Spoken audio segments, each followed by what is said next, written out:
여러분, 혹시 매년 연말정산 때마다 혹시 내가 놓친 공제는 없을까? 왠지 손해보는 기분은 아닐까 하고 불안하셨던 적 있으신가요? 매번 냈던 세금, 이제는 제대로 돌려받고 싶다는 생각 한 번쯤 해보셨을 거예요. 자, 2026년에는 그런 걱정 제가 싹 없애드릴게요. 오늘 이 영상 하나면 여러분은 연말정산 고수가 되는 마법을 경험하시게 될 겁니다. 2026년 직장인이라면 무조건 환급받는 가장 효율적인 방법, 지금부터 저와 함께 파헤쳐볼까요? 복잡하고 어렵게만 느껴졌던 연말정산, 제가 쉽고 재미있게 알려드릴 테니 채널 고정해주세요. 여러분의 통장 잔고를 지켜드리는 특급 연말정산 비법을 공개합니다. 여러분, 연말정산이라는 건 사실 1년 동안 우리가 낸 세금과 실제로 내야 할 세금을 비교해서 더 냈으면 돌려받고 덜 냈으면 더 내는 일종의 세금 정산 과정이라고 생각하시면 돼요. 쉽게 말해 매달 월급에서 미리 떼어갔던 세금, 즉 원천 징수된 세금을 연말에 한 번 더 정확하게 계산해서 국가가 받아야 할 세금보다 내가 더 많이 냈다면 그 남은 돈은 돌려받고 혹시 모자랐던 돈은 채워 넣는 거죠. 여기서 우리가 가장 주목해야 할 점은 바로 환급입니다. 우리가 관심 있는 건 어떻게 하면 더 많이 돌려받을 수 있을까 하는 거잖아요. 이 환급액을 최대한으로 늘리려면 소득공제와 세액공제라는 두 가지 마법 같은 제도를 아주 현명하게 잘 활용해야 해요. 이 두 가지를 얼마나 똑똑하게 활용하느냐에 따라 여러분의 통장 잔고가 연말에 두둑해질 수 있다는 사실 꼭 기억해주세요. 연말정산은 단순히 세금을 내는 것이 아니라 우리가 낸 세금을 다시 돌려받을 수 있는 소중한 기회라는 것을 잊지 마세요. 그럼 이제 본론으로 들어가서 2026년 연말정산에서 환급을 최대로 끌어올릴 수 있는 효율적인 절세 전략들을 하나씩 아주 자세하게 짚어보겠습니다. 첫 번째이자 가장 중요한 전략은 바로 연말정산 미리보기 서비스를 100% 활용하는 거예요. 국세청 홈택스에서 제공하는 이 서비스는 연말정산의 핵심 중 핵심이라고 할 수 있어요. 2025년 1월부터 12월까지 여러분이 사용한 신용카드 금액, 현금 영수증 내역 등 주요 소득 및 세액공제 데이터를 바탕으로 여러분의 예상 세액을 미리 계산해줍니다. 마치 실제 연말정산 시뮬레이션을 미리 돌려보는 것과 같다고 할 수 있죠. 이 서비스를 통해서 내가 얼마나 돌려받을지 혹은 얼마나 더 내야 할지를 미리 알 수 있고요. 만약 추가 납부 세액이 예상된다면 남은 기간 동안 어떻게 소비 패턴을 조절해서 공제 항목을 채워 넣을지 아주 구체적인 계획을 세울 수 있어요. 예를 들어 맞벌이 부부라면 누가 부양가족 공제를 받는 것이 더 유리한지, 신용카드나 체크카드 사용액을 누구에게 집중할지 등을 미리 시뮬레이션 해볼 수도 있답니다. 이 서비스는 보통 매년 1월 15부터 오픈되니 그 시기가 되면 꼭 국세청 홈택스에 접속해서 여러분의 상황을 미리 점검해보세요. 미리 준비하는 자에게 더 큰 환급이 돌아온다는 사실 명심하세요. 두 번째 전략은 소득공제와 세액공제 항목들을 꼼꼼하게 챙기는 겁니다. 연말정산은 누가 더 많은 공제 항목을 알고 활용하느냐의 싸움이라고 해도 과언이 아니에요. 정말 다양한 공제 항목들이 있는데 이 중에서 여러분에게 해당되는 것들을 빠짐없이 찾아내서 적용해야 합니다. 작은 공제 항목 하나하나가 모여서 큰 환급액을 만든다는 것을 잊지 마세요. 그럼 어떤 공제 항목들이 있는지 제가 하나씩 아주 자세하게 설명해 드릴게요. 귀 쫑긋하고 잘 들어주세요. 이 모든 공제 항목을 놓치지 않고 챙기는 것이 바로 환급액을 극대화하는 비결입니다. 가장 먼저 자녀 세액공제입니다. 자녀를 키우는 부모님들에게는 아주 든든하고 고마운 공제 항목인데요. 자녀 수에 따라서 공제 금액이 달라져요. 8세 이상의 자녀에 대해서는 공제 금액이 인상되어서 첫째 자녀는 연 25만원, 둘째 자녀는 연 30만원, 그리고 셋째 이상부터는 무려 연 40만원까지 세액 공제받을 수 있습니다. 게다가 기쁜 소식인데요. 출산이나 입양을 한 경우에는 추가 공제도 받을 수 있으니 해당되시는 분들은 꼭 국세청 자료를 확인해 보셔야겠죠. 소중한 자녀를 키우는데 드는 비용 부담을 국가가 세금으로 조금이나마 덜어주는 제도라고 생각하시면 됩니다. 다음은 연금 계좌 세액 공제입니다. 이건 미래를 위한 노후 준비도 하면서 동시에 세금 혜택까지 누릴 수 있는 그야말로 일석이조의 지혜로운 방법이에요. 연금저축이나 개인형 퇴직연금, 줄여서 IRP라고 하죠. 이 두 가지를 활용해서 연금 계좌에 납입하면 세액공제 혜택을 받을 수 있어요. 총 급여액에 따라서 공제율이 다르긴 하지만 연금저축과 IRP를 합해서 연간 최대 900만원까지 공제받을 수 있다는 점 정말 솔깃하지 않나요? 매년 꾸준히 저축하면서 노후도 든든하게 준비하고 세금도 아끼는 현명한 선택입니다. 아직 연금 계좌가 없으시다면 지금 바로 가입을 고려해 보시는 것을 추천해요. 이어서 보험료 세액공제를 알아볼게요. 여러분이 미래의 불확실한 위험에 대비하기 위해 가입하신 보험 중 보장성 보험에 대해서는 납입한 보험료 연 100만원 한도 내에서 12%를 세액공제받을 수 있습니다. 만약 장애인 전용 보장성 보험에 가입하셨다면 일반 보장성 보험보다 더 높은 15%의 공제율이 적용되니까 이 부분도 놓치지 마세요. 매달 꾸준히 내는 보험료가 이렇게 연말정산 때 효자가 되어 돌아올 수 있다는 사실 몰랐던 분들 많으시죠? 보험료 납입 증명서는 보험사에서 자동으로 국세청에 제출되지만 혹시 모를 누락에 대비해 한 번 더 확인하는 습관을 들이는 것이 좋습니다. 다음은 의료비 세액공제입니다. 병원 가는 것도 서러운데 의료비 지출까지 많다면 정말 속상하죠. 하지만 이러한 의료비 지출도 세액공제를 통해 조금이나마 위로를 받을 수 있습니다. 총 급여의 3%를 초과하는 의료비에 대해서는 1인당 연간 700만원을 세액공제받을 수 있어요. 특히 난임 시술비나 미수가, 선천성 이상한 의료비는 다른 의료비보다 더 높은 공제율이 적용되니 해당되시는 분들은 더욱 꼼꼼히 챙기셔야 합니다. 또한 6세 이하 자녀의 의료비는 공제한도 없이 전액 공제된다는 점 꼭 기억해두세요. 의료비 지출이 많았던 해라면 이 항목을 통해 쏠쏠한 환급을 기대할 수 있을 겁니다. 안경이나 콘택트렌즈 구입비, 포청기 구입비 등은 간소화 서비스에서 누락될 수 있으니 영수증을 잘 챙겨두시는 것이 중요해요. 교육비 세액공제도 있습니다. 소중한 자녀들의 교육에 들어가는 비용, 그리고 자기 개발을 위한 본인의 교육비까지 정말 만만치 않죠. 하지만 이 교육비도 세액공제 대상이 될 수 있습니다. 특히 본인의 대학원 교육비는 금액 제한 없이 전액 공제 가능하고요. 자녀의 경우 유치원, 초등학생, 중학생, 고등학생은 1인당 300만원 한도로, 대학생은 1인당 900만원 한도로 공제받을 수 있어요. 학원비는 공제 대상이 아니지만 학교 납입금이나 교복, 구입비 등은 공제 대상이 될 수 있으니 관련 영수증을 잘 챙겨두시는 것이 중요합니다. 자녀 교육에 투자하는 만큼 세금 혜택도 꼼꼼하게 챙겨가세요. 그리고 선한 영향력을 펼치신 분들을 위한 기부금 세액공제도 있습니다. 연말에 좋은 일도 하고 세금 혜택도 받는 멋진 제도인데요. 기부금의 종류, 법정기부금, 지정기부금 등에 따라서 세액공제 금액과 공제율이 달라지니까요. 연말정산 전에 자신이 기부한 내역을 꼼꼼히 확인해 보시는 것이 좋습니다. 나의 작은 나눔이 세금 혜택으로 돌아오니 더욱 보람찬 기부가 되겠죠? 기부금 영수증은 반드시 보관하고 계셔야 합니다. 집 없는 서러움은 가라. 월세 세액공제도 있습니다.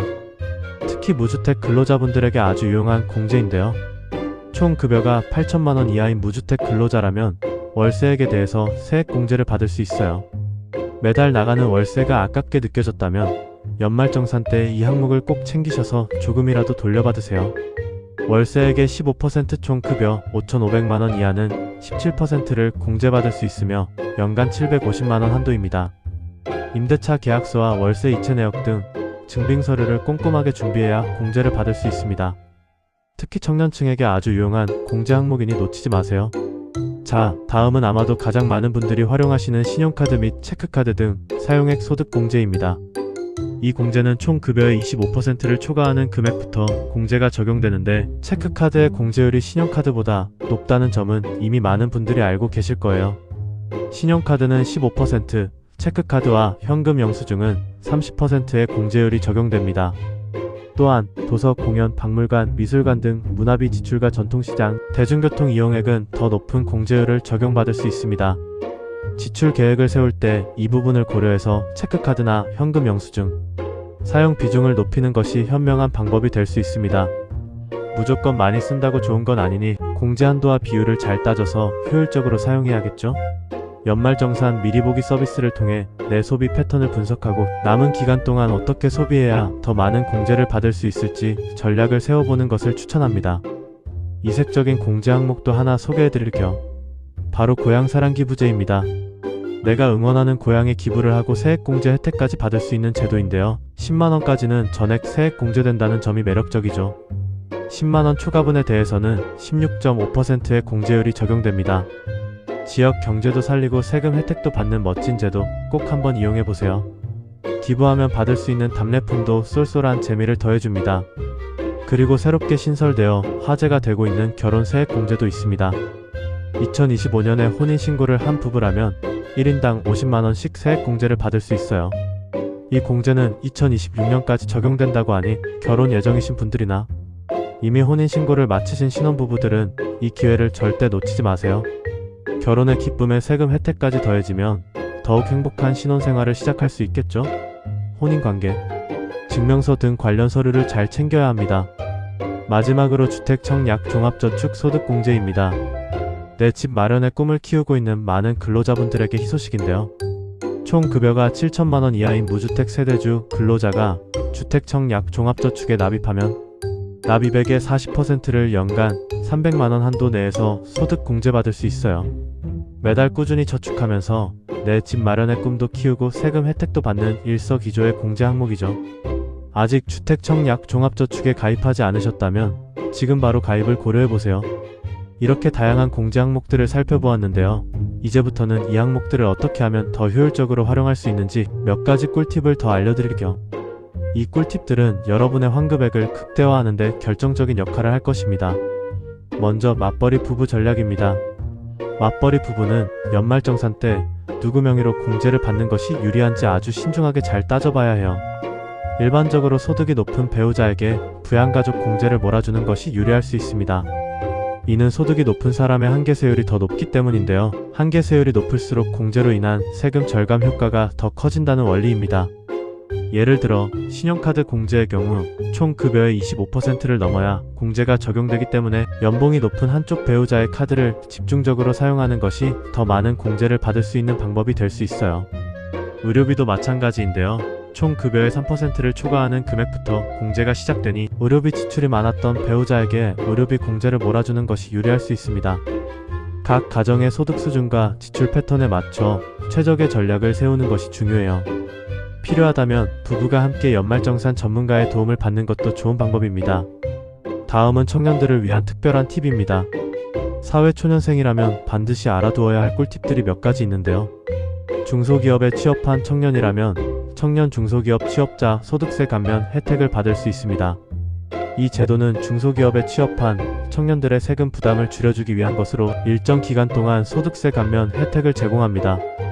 그리고 월세에 거주하는 청년이라면 앞에서 설명드린 월세 세액 공제를 적극적으로 활용해야 해요. 이러한 청년 맞춤형 공제들을 잘 활용하면 생각보다 많은 세금을 돌려받을 수 있을 거예요. 청년 우대형 주택청약 종합저축 같은 금융상품도 연말정산 혜택과 연계될 수 있으니 꼼꼼히 확인해보세요. 자, 이렇게 많은 혜택들을 알려드렸는데 여기서 몇 가지 주의사항도 함께 알려드릴게요. 이 주의사항들을 간과하면 자칫 환급액이 줄어들거나 불이익을 받을 수도 있으니 꼭 귀 기울여주세요. 연말정산 간소화 서비스는 정말 편리하지만 그 자료가 100% 정확하거나 모든 공제 항목을 담고 있는 것은 아닐 수 있다는 점을 명심해야 합니다. 간소화 서비스에서 누락되는 항목들이 종종 있어요. 예를 들어 안경 구입비나 콘택트 렌즈 구입비, 교복 구입비, 월세 지출, 기부금 중 일부 등은 간소화 서비스에 나타나지 않거나 잘못 표기될 수 있습니다.